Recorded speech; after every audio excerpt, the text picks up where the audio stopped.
Do you have a restaurant with a bar or just a bar and you find that your numbers are not adding up? Things don't seem to be matching up.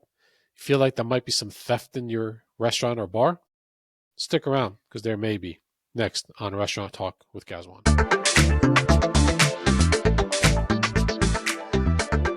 Today we have some things to talk about, which is theft. Unfortunately, it does happen in all industries. It's not just restaurants or bars or anything else. It's across all industries. But together, we're going to talk to you about how it happens at the bar and how to avoid some of these things. Now, the one thing to remember is that if you're there, you have your things in order. Chances are you can avoid all these things. And if you watch some of my other episode, they were about the psychology behind the theft in the restaurant or bar and why they do these things. It could be avoided, believe it or not, by eliminating some of these things, and can be resolved. The other things is, sometimes you can't avoid them, but you have to watch them and make sure that you're taking actions to those issues so they don't happen again. All right, so let's get started. So the first and foremost is that overpouring by the bartenders for their regulars and their friends in order to get better tips. We know that all happens. They want to hook up with their friends. They want to hook up their regulars so they can get better tips, and they're overpouring or giving away free drinks, and they're just not ringing it up. And chances are that's one of the big reasons that you can lose some money behind the bar by shortages. Okay, then what they end up doing is they'll underpour somewhere else. Okay, so if they're going to overpour for their friends by a little bit, by an extra ounce or a half an ounce here and there, they're going to short pour someone else. So in order to kind of keep the numbers in line, but technically have the inventory correct, but overpouring their friends and underpouring somewhere else and to other customers or and even in service. Okay. Um, Giving away drinks without ringing them in. Yeah, so it happens where they just kind of giving away drinks. They're pouring drinks. They're just not taking the money for it. That will show up in your inventory.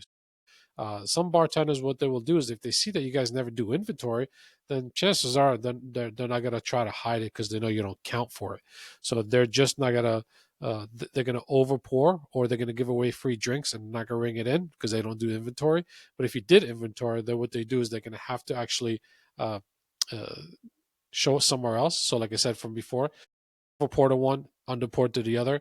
But if you're not doing inventory and they see that, they're just going to give away drinks. They don't care, just to get better tips from the customers. Okay. Giving away drinks that were voided or brought back by a waiter. So, for example, if a waiter, said, "Oh, I rang in a Coors Light by mistake. I needed a Bud Light." They bring that back to get the correct drink, and the bartenders will resell that because technically it was rung in, and resell it to somewhere else. If it was voided off or even comped off, then they take that drink back and resell it to all customers and put the money in their pocket so they can make extra money. So watch out for those. There's kind of things that you can kind of watch for. The other thing is requesting a void for a customer that has already left. So if the bartender says, "Oh, this guy didn't like his drink," or there was an issue with his drink, and I couldn't find you. I was looking all over for you to get a void, couldn't find you, so can I get a void now? So what happens is basically that never really happened. You basically gave him the drink for free, and you want the comp because you gave it away drink for free. The manager doesn't pay attention, voids it, comps it, does what he needs to do, and then therefore now you get away drink for free. If you find bartenders asking for voids or comps after the fact, after the customers have already left, that's definitely a red flag. So watch out for that. Make sure that that doesn't happen. Tell them, "Look, I can't make a void.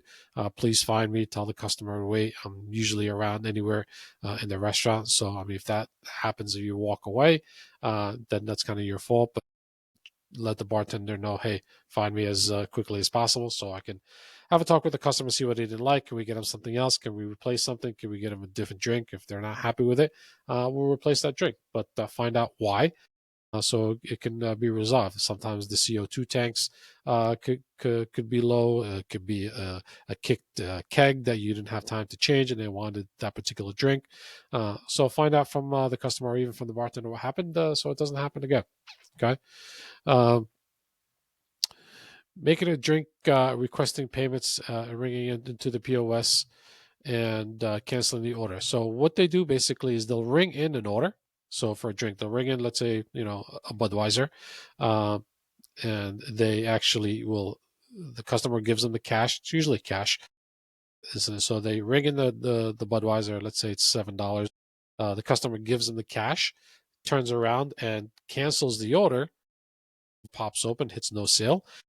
The drawer opens up. He puts this $7 in there, and it gives him change or whatever the case may be, but puts the money in the drawer, and he accounts for that $7, and they keep track of it. There's ways that they keep track of it. Sometimes they put pennies in the drawer, they put paper clips, rubber bands, anything to indicate what the different amount of money that they need to pull out at the end of the day for all that theft that they did. So watch out if you see a lot of paper clips and pennies on the side, or rubber bands, or anything to indicate that they actually have a lot of these things. That will kind of show that they have some theft going on.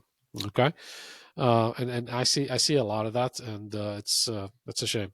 So, but watch out for that. You'll see that depending on your point of sale system, it'll show either cancel orders or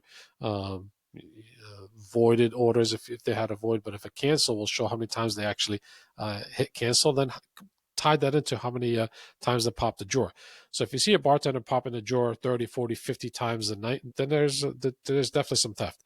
If they're popping the drawer, 3, 4, 5 times, even up to 10 times, they might be making change for the customers or for the waiters, which is, I watch that as well. But if there's a high drawer openings tied into your cancel orders, that's when you put two and two together. They ring something in, they cancel the order, and they pop on the drawer. So you might have, let's say, $800 in cancels and 30 no sales.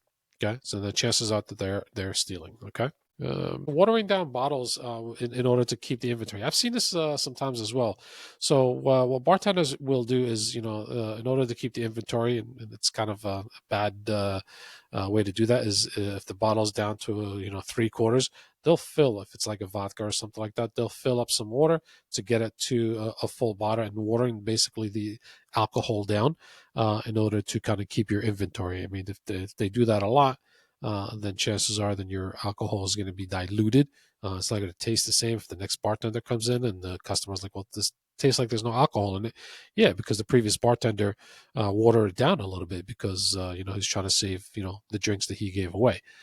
So we do see some of that. You can see that on camera, obviously. So if you guys are watching your cameras, I had an episode on surveillance cameras. So if you should be watching your surveillance cameras to see what the bartenders are doing pre, during, or after the shift, we'll show you what are the things that they're trying to hide. Okay. Uh, Never ever have a bartender order your liquor for you. If they do, then basically, if they're ordering and checking it in, there's really no checks and balances. Okay, so the manager should place the order for the liquor and check it in. And make sure all the liquor rooms or anywhere other liquor, whether it's a walk-in or a liquor room, the keys, the manager's hands, and everything is locked up. If they need something, you go get it for them directly, so they're not having the ability to take stuff out or steal it walking out the door. Okay, so they should never order. They should never check it in. It's you're just leaving yourself open for possibilities. So anytime you're placing the orders, you place your order. Sometimes what I do is I make a list of all the items that I purchased and the count, whether it's a case or a box or whatever it is, and I tape it to the liquor room door, and then when they come in, I check in to see if I ordered 6 cases of Coors Light, I ordered 3 bottles of Jameson, 2 bottles of Maker's Mark.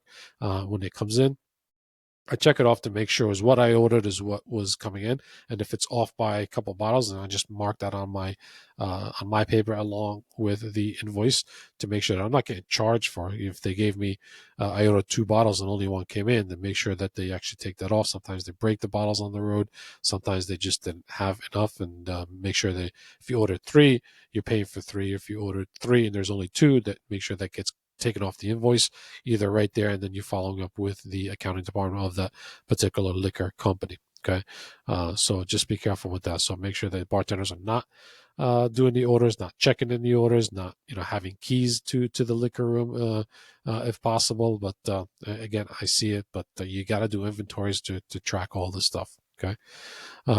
Once again, nobody should have keys to the liquor room or the walk-in where the beers and wines are stored. It should just be always a manager. So make sure that doesn't happen. Okay. Bottled beers and wines sometimes are usually stored in a walk-in where it's cooler. And usually, what I like to tell customers is to house it in a cage. If you can get yourself a cage, lock it up, or have a separate walk-in if you can. If you have enough room in your restaurant or bar, a separate walk-in. For beers and wines that are just by themselves, or if you don't have enough room, get yourself a cage, have a lock on there for the bartenders to come and get when you go get it with them for them, so locked up. Okay, so if you have the ability to have a walk-in for strictly beer and wines, great. Make sure that's behind locked doors. If not, I recommend just getting a cage with a lock and store that way. Okay, it's also easier for inventory purposes. Okay. Uh, whew, uh, I've seen this a lot, not a lot, but I've seen it once in a while. Is that the bartenders will bring their own bottles, and kind of like count to see like whatever I sell from this particular bottle is going to go to my pocket.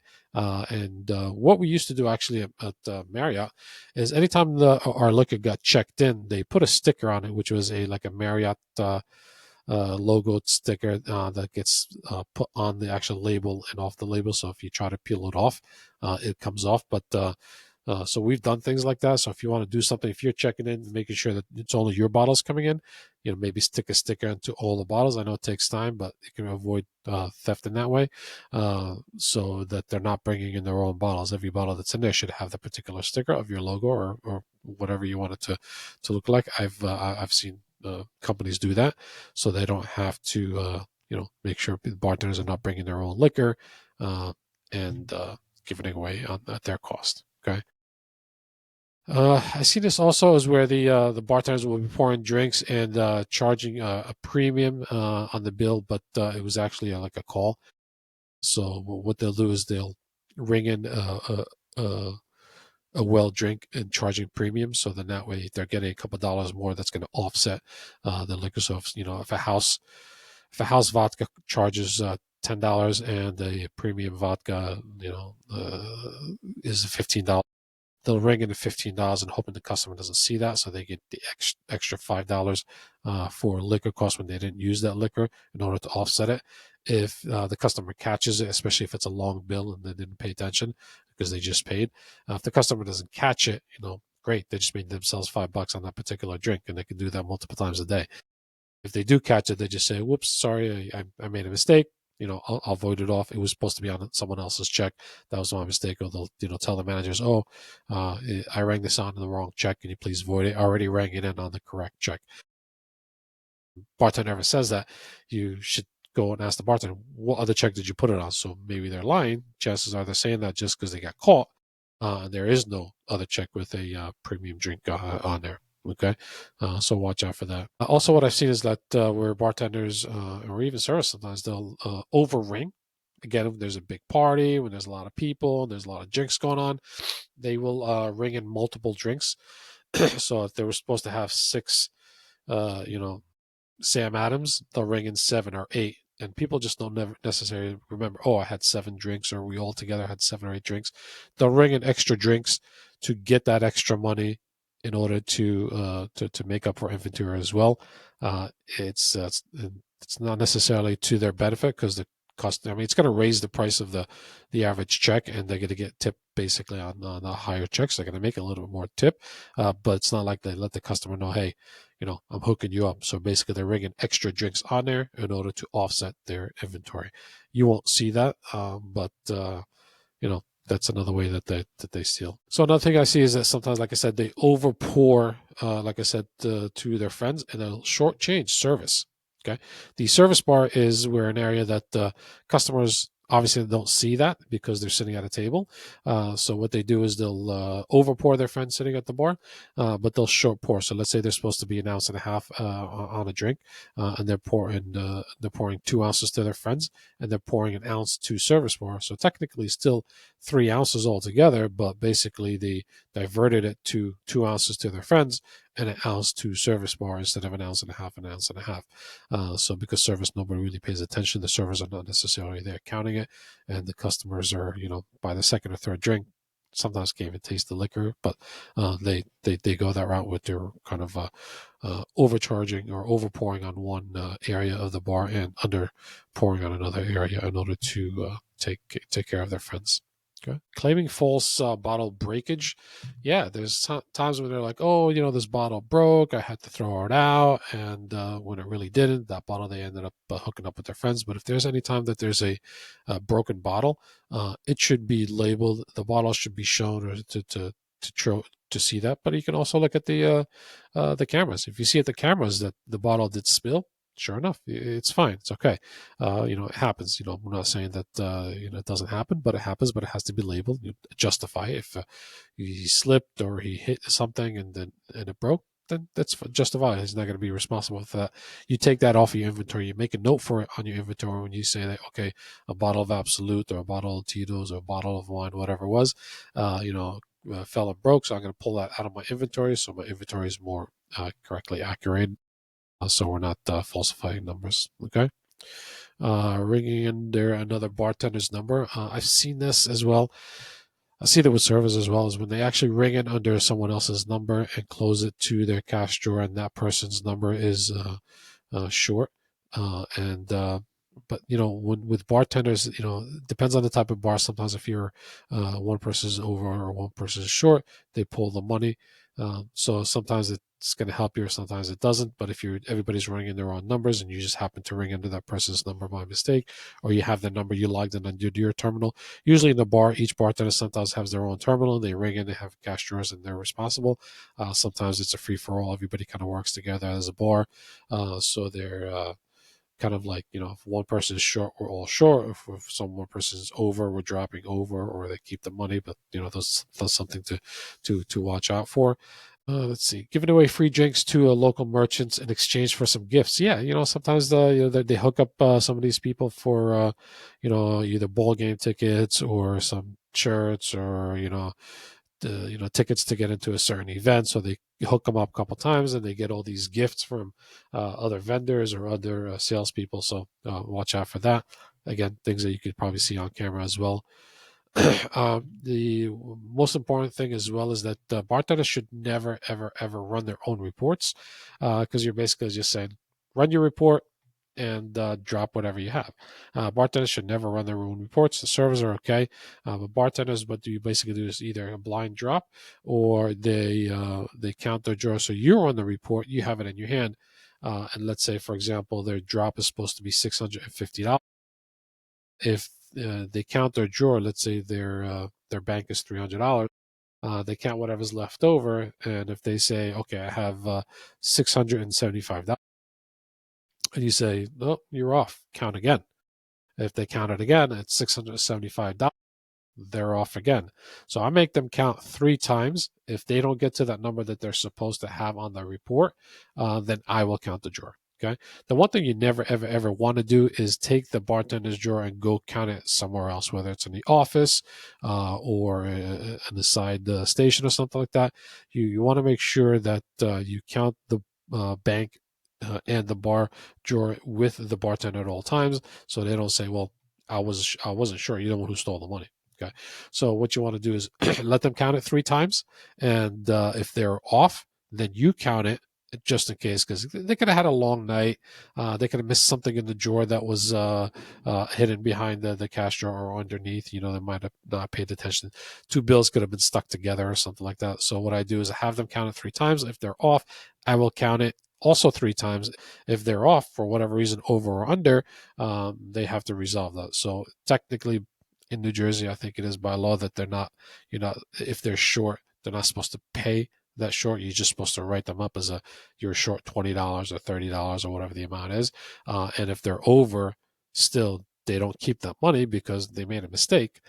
So being under, being over, they're both, mistakes made by the bartender that should not happen.